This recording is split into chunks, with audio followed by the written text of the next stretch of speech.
Hello students, इस video में हम 7th स्टैंडर्ड का मैथ्स का फर्स्ट सेमेस्टर का क्वेश्चन पेपर डिस्कस कर रहे हैं।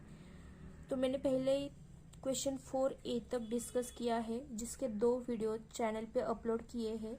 आपको वीडियो के डिस्क्रिप्शन बॉक्स में 7th प्लेलिस्ट जो है 7th की मतलब 7th स्टैंडर्ड मैथ्स इस नाम की एक प्लेलिस्ट है, वो आपको डिस्क्रिप्शन बॉक्स में लिंक मिल जाएगा। आप वहाँ पे जाके देख लो, आपको सारे 7th के वीडियोज मिल जाएंगे। तो वो पहले के 2 वीडियो भी आपको वहीं पे मिल जाएंगे, आप चेक कर लो। क्वेश्चन 4B स्टार्ट करते हैं। Complete the following table. क्या दिया है देखो, रेडियस दिया है डायमीटर और सरकमफेरेंस फाइंड करना है, मतलब आपको कोई एक वैल्यू। ठीक है, ये क्या है, रेडियस किसका होता है, सर्कल का, राइट। सर्कल का रेडियस दिया है। अब अगर सर्कल का रेडियस 7 सेंटीमीटर है तो डायमीटर कितना होता है, रेडियस के डबल होता है। ठीक है, तो यहाँ पे 2r क्या होगा, डायमीटर। तो 2r रेडियस की वैल्यू 7 है, 2r मतलब 2 इंटू 7 कितना होगा, 14। तो ये होगी आपकी डायमीटर। यहाँ पे सरकमफेरेंस कितना आएगा, सरकमफेरेंस का फॉर्मूला क्या होता है, 2πr।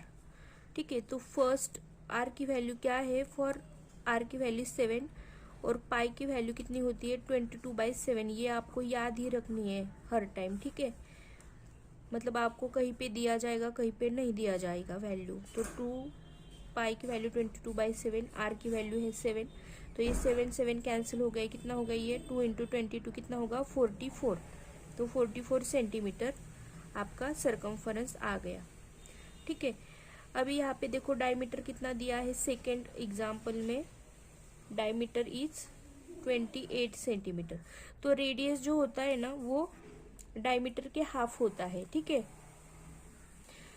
तो क्या आ जाएगा आपका रेडियस 14। रेडियस क्या आ गया आपका 14 सेंटीमीटर। तो यहाँ पे 14 सेंटीमीटर वैल्यू आ गई। अभी आपका सरकमफेरेंस क्या होता है, 2πr। तो देखो 2 इंटू पाई की वैल्यू 22/7 होती है, रेडियस क्या होगा 14। तो ये 7 1 जा 7, 7 2 जा 14। तो 2 इंटू 2 4 और ये 4 2 जा 8, 4 2 जा 8। तो कितना हो गया circumference 88 centimetre, 88 centimetre. Third question क्या है, यहाँ पे क्या दिया है थर्ड क्वेश्चन में, सरकमफेरेंस दिया है 616, मतलब 2πr की वैल्यू दी है आपको 616। ठीक है, तो पाई आपको क्या करना है, r की वैल्यू फाइंड करनी है। अभी यहाँ पे आपको पाई की वैल्यू पता है क्या होती है, 22/7। तो वैल्यूज पुट कर लो, 2 into 22/7 into r is equal to 616।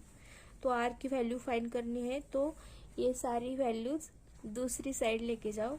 यहाँ पे 7 डिवाइड कर रहा है तो इस साइड आके क्या करेगा, मल्टीप्लाई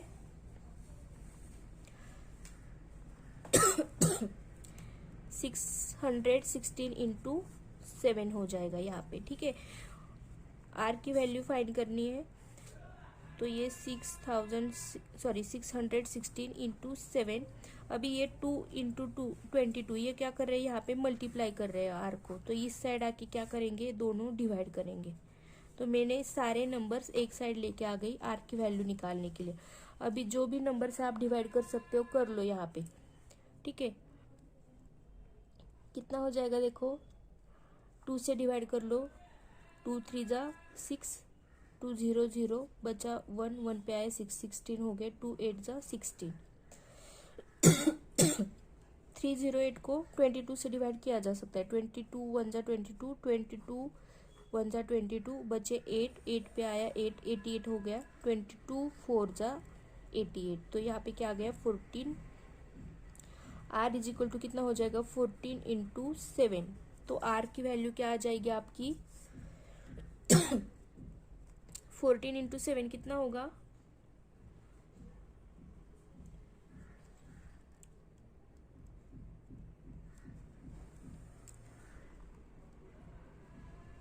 $98। ठीक है, r की वैल्यू आपकी क्या आ गई है, r मतलब रेडियस की वैल्यू 98 आ गई। अभी डायमीटर क्या होता है आपका, रेडियस के डबल होता है। ओके,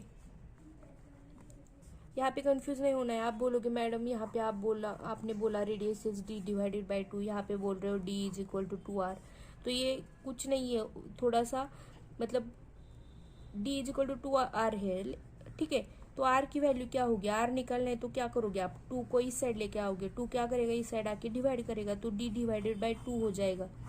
तो ये कुछ नहीं है, एक ही फॉर्मूला है जिसको थोड़ा सा हमने उल्टा पुल्टा करके लिखा है, ठीक है।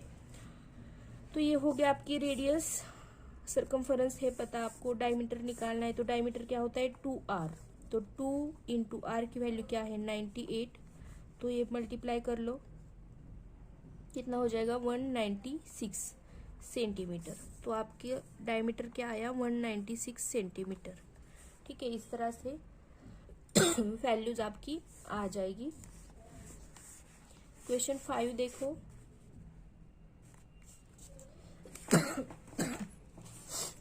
सॉरी, क्वेश्चन 5 क्या है, draw line segment of length 10 centimetre, ठीक है। 10 सेंटीमीटर की एक लाइन ड्रॉ करनी है आपको, and draw it's perpendicular bisector. तो ड्रॉ कर लो, क्या करना है, पहले तो 10 सेंटीमीटर लेंथ की एक लाइन ड्रॉ करनी है।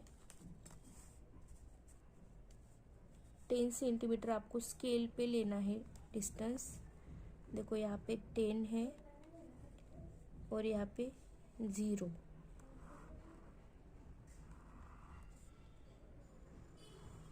इस तरह से ये होगा आपका लाइन सेगमेंट। सपोज इसको आप बोलोगे ए बी, ठीक है। ये कितना है आपका लेंथ इसका 10 सेंटीमीटर।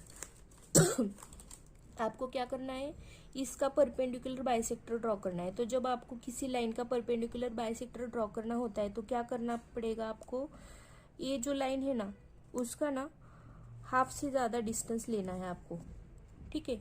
मतलब आपके हिसाब से ले लो, कितना भी ले सकते हो, बस हाफ से ज़्यादा। जो ये ए बी लाइन है इसका हाफ डिस्टेंस कितना होगा वो आपको समझना है अपने अंदाज से, और हाफ से ज़्यादा डिस्टेंस इस कंपास में ले लेना है।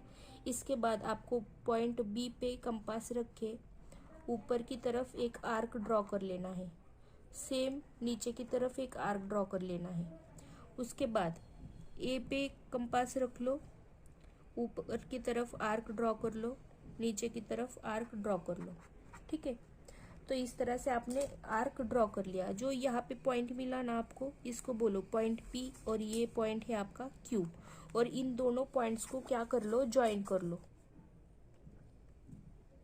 इन दोनों पॉइंट्स को क्या करना है आपको, ज्वाइन कर लेना है। तो इस तरह से क्या करते हो आप, परपेंडिकुलर बाइसेक्टर ड्रॉ करते हो। ये हुआ आपका perpendicular bisector of line segment A B.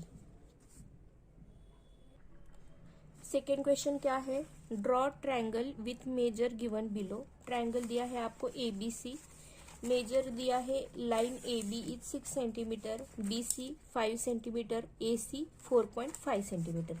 तो देखो जब तीनों साइड्स की लेंथ दी होती है ना, तो जो बड़ी साइड होती है, सबसे लंबी साइड, सबसे ज्यादा वाली लेंथ जो होती है ना, उसको आपको बेस कंसिडर करना है, ठीक है। तो ये यहाँ पे सबसे बड़ा वैल्यू कौन सा है 6 सेंटीमीटर, तो ए बी को ना बेस कंसिडर कर लो। तो ए बी आपका ट्रायंगल का बेस होगा। मतलब आप एक रफ डायग्राम निकालो, आपकी डायग्राम किस तरह से बन सकती है, इसका एक रफ स्ट्रक्चर। तो इस तरह से आपका ट्रायंगल बन सकता है, जिसमें आपकी ये साइड ए बी होगी 6 सेंटीमीटर, यहाँ पे होगा सी, तो बी सी की वैल्यू होगी 5 सेंटीमीटर, और यहाँ पे ए सी की वैल्यू होगी 4.5 सेंटीमीटर। इस तरह से अगर आप डायग्राम बनाते हो तो आपको एक रफ इमेज दिमाग में तैयार हो जाता है कि इस तरह से हमारा डायग्राम बन सकता है, ठीक है। अभी आपको क्या करना है, ए बी की साइड 6 सेंटीमीटर है वो ले लेनी है स्केल पे। देखो 6 कहाँ पे आ सकता है, यहाँ पे, तो ये 0 है, ठीक है। ये हो गया आपका 6 centimetre side A B 6 centimetre. अभी क्या करना है आपको, ये साइड 4.5 है ए सी साइड, तो क्या करना है आपको 4.5 का डिस्टेंस कंपास में ले लेना है, ठीक है। 4.5 मतलब यहाँ पे होगा, और ये 0 पे, इतना डिस्टेंस। देखो 4 से आगे 5 लाइंस और ये 0, ये होगा 4.5 डिस्टेंस। आप ए सी साइड के लिए ड्रॉ कर रहे हो तो आपको क्या करना पड़ेगा, ए पॉइंट पे रख के आर्क ड्रॉ करना पड़ेगा। ठीक है, तो यहाँ पे ए पॉइंट पे रख लो कंपास और आर्क ड्रॉ कर लो।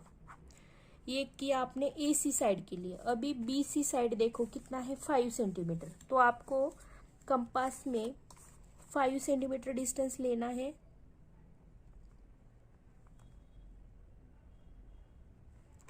और बी सी साइड ड्रॉ कर रहे हो तो वर्टेक्स बी पे आपको कंपास रखना पड़ेगा यहाँ पे। ठीक है, और आर्क ड्रॉ कर लेना है इस तरह से। यहाँ पे आपको एक पॉइंट मिलेगा इन आर्क्स का, इंटरसेक्शन का पॉइंट, इसको आप क्या बोलोगे, पॉइंट सी। और अब क्या करना है आपको, point A and point C को ज्वाइन कर लेना है। सेम आपको point C and point B को ज्वाइन कर लेना है इस तरह से। और जो वैल्यूज है आपकी लेंथ जो दी थी वो यहाँ पे लिखना है आपको। ठीक है, जो भी मेजरमेंट दिया होता है ना वो आपको डायग्राम में लिखना होता है। 4.5 सेंटीमीटर और बीसी की लेंथ कितनी है, 5 सेंटीमीटर। तो इस तरह से आपका ये कंस्ट्रक्शन हो जाएगा। Second example, third example,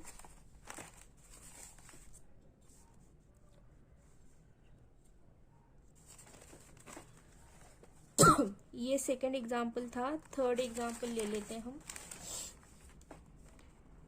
third example क्या है, देखो ट्रायंगल दिया है M A T, angle A 80 degree दिया है। हम डायग्राम निकाल लेते हैं, एक रफ डायग्राम।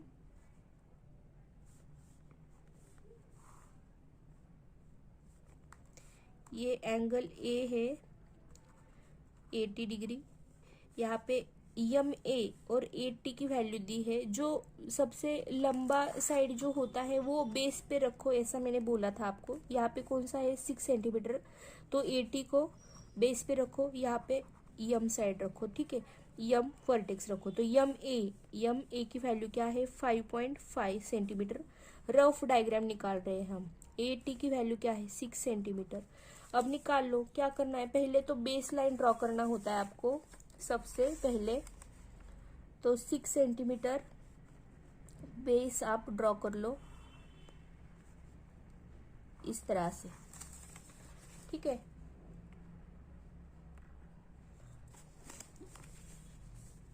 ये बेस ड्रॉ कर लिया मैंने, ए टी 6 सेंटीमीटर। अभी क्या करना है आपको, सबसे पहले एंगल ड्रॉ कर लेना है। एंगल निकाल लो, कहाँ पे बन रहा है एंगल, ए की ए वर्टेक्स पे 80 डिग्री का एंगल बनाना है आपको। तो ये जो ये पॉइंट होता है ना, इसको आपको ए पे रखना होता है। ठीक है, ए पे रख लो, ए वर्टेक्स पे। उसके बाद ये नीचे की लाइन ना एग्जैक्ट आपके बेस लाइन को मैच होनी चाहिए। ओके, ऐसे इस तरह से नहीं रखना है, ठीक से रखना है। उसके बाद 80 डिग्री मतलब ये नीचे की वैल्यूज आपको देखनी है। ठीक है, 0, 10, 20, 30, 40, 50, 60, 70, 80 मतलब यहाँ पे इस तरह से। तो यहाँ पे एंगल बना आपका 80 डिग्री का, एंगल ए 80 डिग्री। ओके, अभी क्या करना है आपको, यम साइड कितनी थी आपकी, 5.5 सेंटीमीटर। तो आपको इस कंपास में 5.5 सेंटीमीटर डिस्टेंस ले लेना है। 5.5 मतलब में 5 के आगे 5 लाइंस और यहाँ पे 0 तक। ठीक है, इस तरह से डिस्टेंस लिया, 5.5 सेंटीमीटर डिस्टेंस लिया है मैंने। अब देखो कौन सी साइड हम ड्रॉ कर रहे हैं, यहाँ पे रख के नहीं ड्रॉ करना है आपको। ठीक है, हम यम ए साइड ड्रॉ कर रहे हैं। ठीक है, हमें पॉइंट यम पता नहीं है, पॉइंट ए तो पता है हमें। यम ए साइड ड्रॉ कर रहे हैं हम, तो यम ए, इनमें से कौन सा पॉइंट पता है हमें, यहाँ पे दिख रहा है ए पॉइंट। तो ए पॉइंट पे रखो कंपास को और लाइन ड्रॉ कर लो। इस तरह से आर्क ड्रॉ करना है आपको। ठीक है, तो आपको यहाँ पे एक पॉइंट मिला। अब क्या करना है आपको, इस पॉइंट को और टी जो दिख रहा है आपको, इन दोनों को ज्वाइन कर लेना है इस वे में। तो ये जो पॉइंट मिला ना आपको, इसको बोलोगे आप पॉइंट एम, और ये इस तरह से आपका ट्रायंगल बन जाएगा। तो ये जो भी मेजरमेंट आपको पता है वो यहाँ पे लिख लेनी है। क्या पता है आपको? एंगल ए पता है, तो लिखा आपने 80 डिग्री, 80 इज 6 सेंटीमीटर, और EM ए कितना है आपका 5.5 सेंटीमीटर। ये सारे मेजरमेंट आपको यहाँ पे लिखने हैं। तो इस तरह से आपका ये कंस्ट्रक्शन हो जाएगा। ठीक है, बहुत इजी कंस्ट्रक्शन है, ठीक से आपको याद रखना है। रिपीट देखो ये जो वीडियो है तो आपको अच्छे से समझ में आ जाएगा। फोर्थ क्वेश्चन, -5 इंटू -9 कितना होगा, ये सॉल्व करना है आपको। सपोज ये क्वेश्चन है आपका और ये सेकंड क्वेश्चन है, ठीक है, फोर्थ में। तो यहीं पे करती हूँ, -5 इंटू -9। तो देखो, जब दो नंबर्स के साइन सेम होते हैं ना, और आप मल्टीप्लिकेशन करते हो, तो आपका आंसर जो होता है वो पॉजिटिव आता है। ठीक है, तो जब निगेटिव साइन है दोनों का, मतलब सेम साइन है, तो आप मल्टीप्लाई तो यहाँ पे करना ही है आपको। 9 5 कितना होगा 45। लेकिन साइन का क्या करोगे? तो जब दोनों साइन सेम होते हैं, मल्टीप्लिकेशन करते टाइम अगर दोनों साइन सेम होंगे तो आपका आंसर पॉजिटिव आएगा।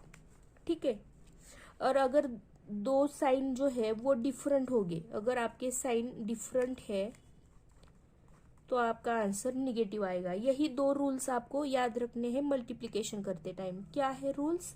अगर आपके नंबर्स के साइन सेम होंगे तो आपका आंसर पॉजिटिव आएगा। तो साइन सेम है दोनों का, 5 का साइन निगेटिव है, 9 का साइन भी निगेटिव है, तो ये क्या हो जाएगा, आंसर पॉजिटिव आ जाएगा। लेकिन अगर दोनों नंबर्स के साइन डिफरेंट है, मतलब एक का पॉजिटिव है, एक का निगेटिव है, यहाँ पे 10 का साइन नहीं दिया, मतलब क्या होता है, प्लस साइन होता है 10 को। ठीक है, और यहाँ पे निगेटिव, इनके साइन डिफरेंट दिख रहे हैं, तो आपका आंसर जो है उसको साइन आएगा निगेटिव। तो सेम साइन रूल लिख सकते हैं हम यहाँ पे, सेम साइन अगर होगा दोनों नंबर्स का तो आंसर पॉजिटिव होगा, पॉजिटिव आंसर।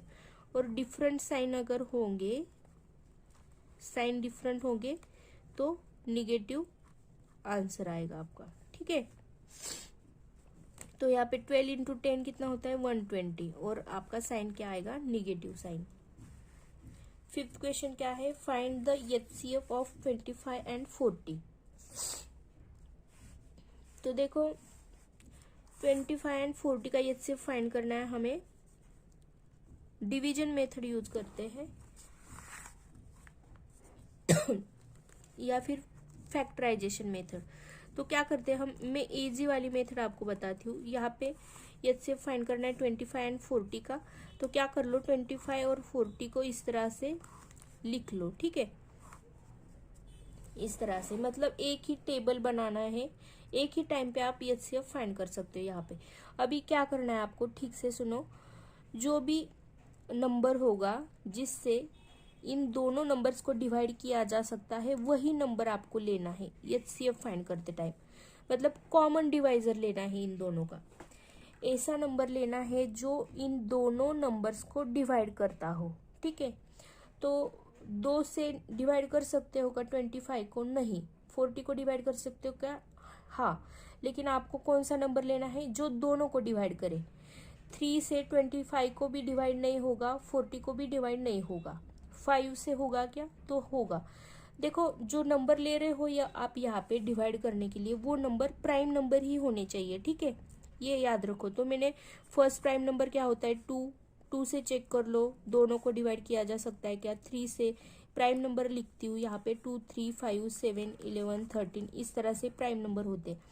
2 से दोनों को डिवाइड नहीं किया जा सकता, 3 से दोनों को डिवाइड नहीं किया जा सकता, 5 से दोनों को डिवाइड किया जा सकता है, इसलिए लिखती हूँ मैं यहाँ पे 5।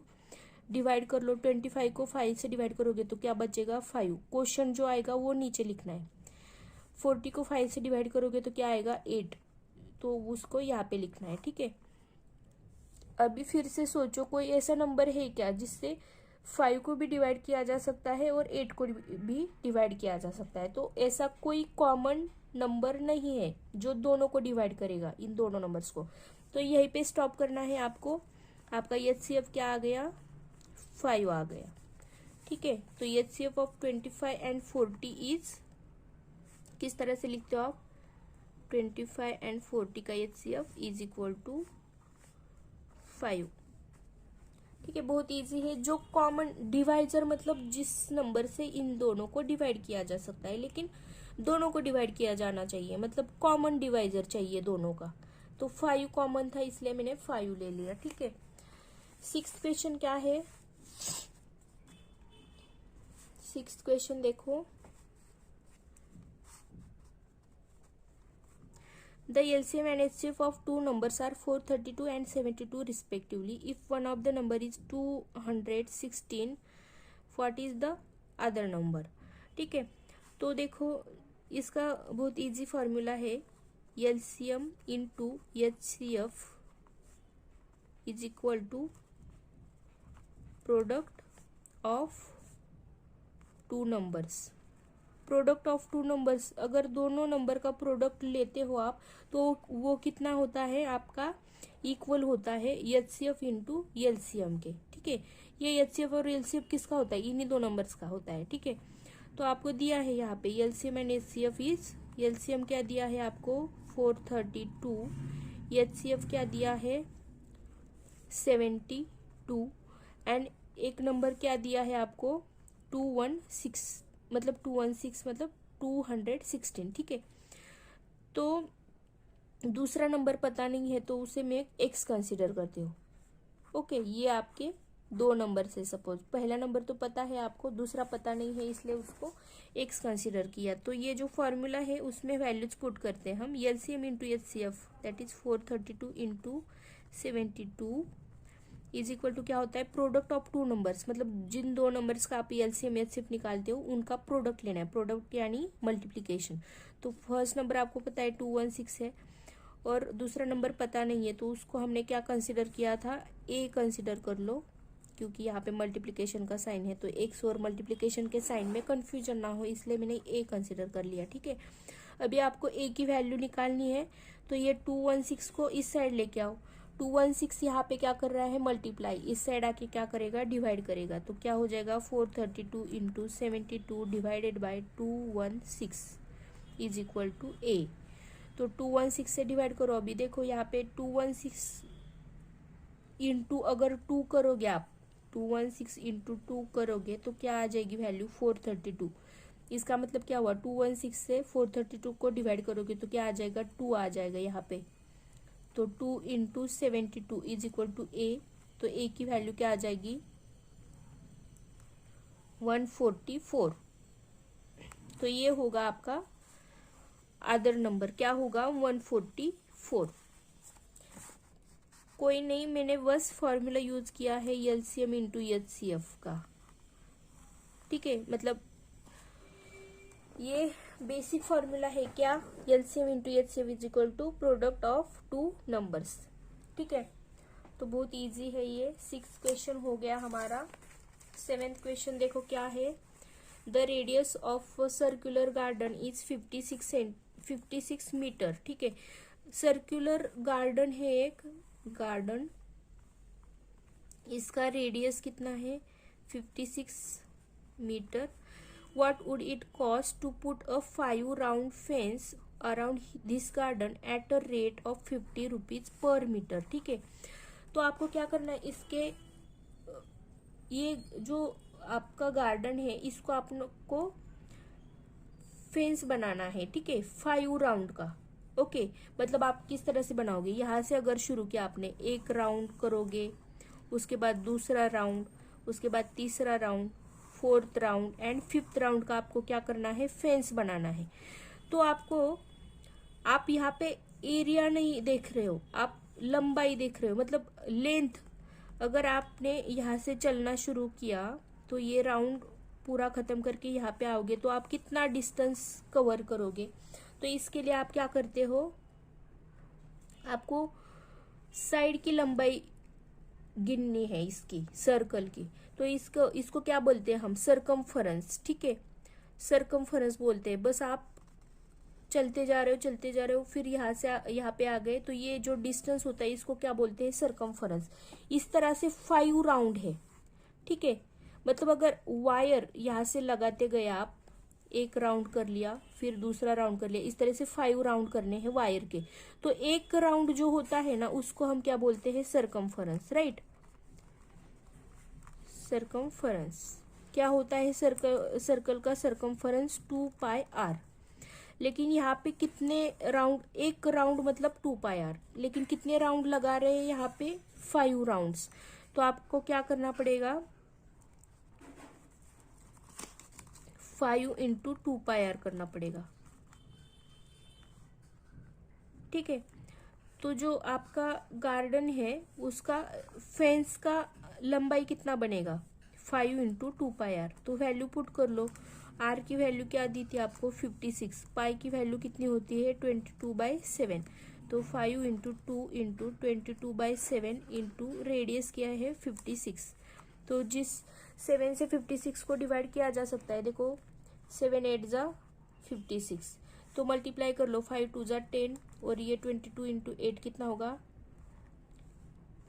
176 इंटू 10 कितना हो जाएगा, 1760 मीटर। ठीक है, मैंने क्या किया, आपको एक राउंड मतलब आपका 2πr वैल्यू होगा, सरकमफरेंस जितना। ठीक है, लेकिन 5 राउंड ले रहे हैं इसलिए मैंने 5 से मल्टीप्लाई किया, तो ये 1760 मीटर जो है वो आपका क्या हो जाएगा,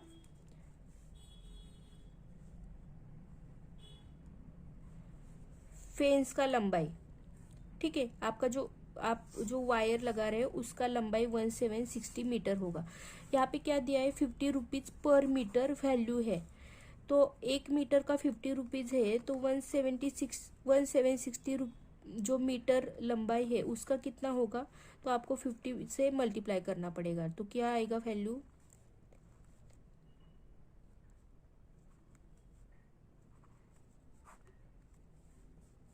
88,000 रुपीज वैल्यू आपकी आ जाएगी। ठीक है, radius of circular garden is 56 metre.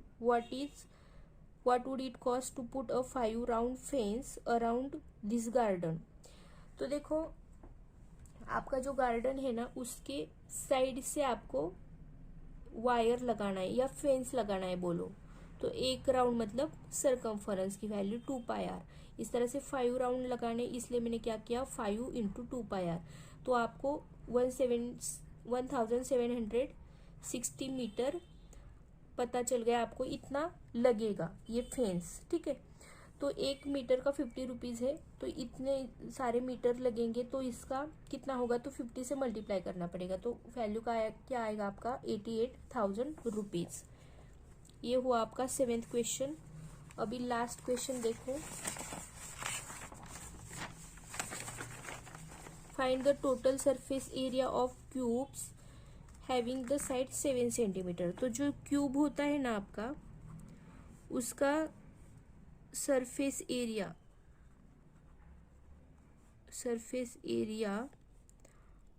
Of cube क्या होता है, 6 इंटू साइड का स्क्वायर। ठीक है, तो साइड क्या दिया है आपको, 7, तो 6 × 7 × 7 कितना हो जाएगा, 6 × 49, तो वैल्यू ये मल्टीप्लाई कर लो,